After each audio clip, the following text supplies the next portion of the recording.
what is one thing you wish you knew about wedding photography before you got started? And you kind of briefly touched on it, talking about the business things. But I'm wondering if I ask you that specific question, if your answer is possibly different, or if that is your answer.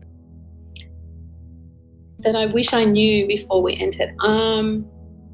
We often talk about this actually, because when we first started, I think we tended to be a lot freer creatively. Like we would actually shooting, just maybe we had no idea, I don't know, but we were just so free. So we often sort of see in that original work, don't look at the post-production. I don't know what we were doing.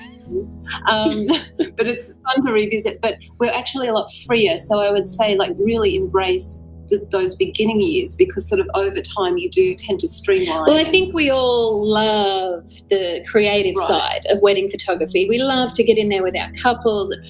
But I think that I wish I had have known how important the more boring side of wedding photography. I wish I had have realised just how important that is to our couples, because I feel like we would have focused a lot more on that more tedious side. I'm talking about all the, hours worth of family formals, all the, we love the getting ready moments. We love the moments. We love the dance shots. We love our couple shoot. But there's a lot of tedious moments in between that are very, very important to photograph. And Dee hates it when I talk about all the family formals, because I really don't enjoy doing them. I hate wrangling people in together. It's and just clicking and just come on, next group in. Like I hate it. But if there's one thing that we've learned, those family formals are probably more important to our couples than even. They can be, because it's like maybe the only time in history that all those people will be there together. Yes. So there's that aspect of it. We could write volumes, I suppose, of all we like to call all our mistakes traditions. Yeah.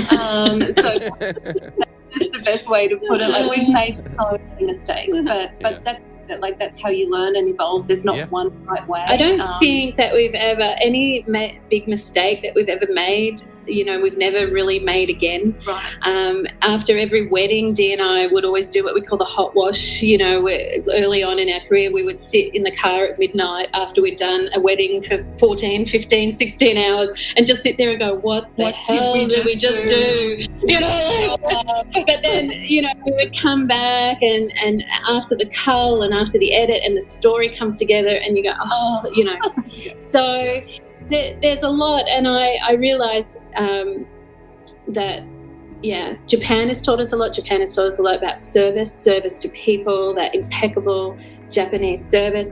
We love to give that. It's not about us, it's about the clients and their people. I do think part of what I wish I had known back then, maybe this is some knowledge we can pass on, but especially as wedding photographers, we spend most of our life making memories for other people, for all documenting, for all kinds of reasons that might be self-serving to a point. But there did get a point in our business where we needed time for ourselves. So maybe the pandemic, in a lot of ways, was a silver lining, because we finally just had slowed time. us down a little bit. We had time, so I know we're running out of time, but just let me explain where we were right as the pandemic hit, because we were about to enter into our biggest year ever. Japan was about to have the Olympics. We were so fully booked.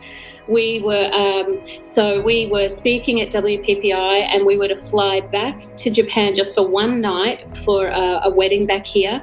And then after that one night, we were to fly to Oman for a royal wedding, which was going to be a 2-week royal wedding. So while we were in WPPI, or just before WPPI, some of our mainland Chinese clients started cancelling their weddings, which were due in April and May, and they were saying, something's happening over here.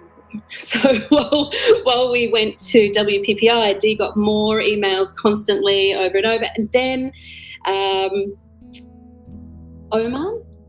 Oman sent a message saying that anyone coming from Japan would have to be subjected to 2 weeks quarantine. We couldn't do that. We had the wedding. So anyway, long story short, we were over in Oman for this this gigantic, amazing wedding when the whole world closed down. We got the wedding done, and we were shuttled on the first plane back. And all I could think of was, it's okay, we've got another 200 back-to-back weddings coming up. We've got one in this country, one in this country. We've got 10 million in Japan. Like, I was just in such a state of robot, factory-like, we've got all this coming up. And I kept saying to Dee, surely this will be only a month. This will be 2 months. It'll be 3 months. It'll put us behind 3 months. Surely the Olympics isn't going to be cancelled. Surely, it was just... And finally, at one stage, it got us to go, you know what, there's nothing we can do. We've just got to let it go. And that slowdown, that reset for us has been incredible. It's just been... and my whole career, all I ever wanted to do was a royal wedding in the Middle East. So, like, if that was my last wedding ever, I was fine. Amazing team, like, amazing couple, beautiful family. So I was all good. But, yeah, so crazy few years, but I feel...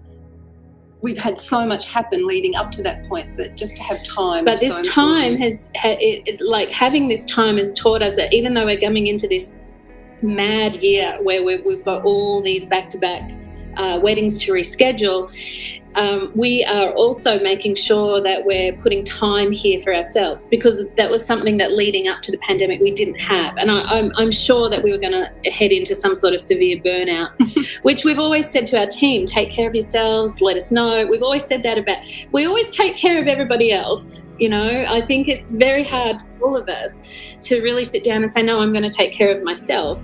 And in my mind, taking care of myself was taking care of business. Right. Exactly. That's what I always equated that. Exactly.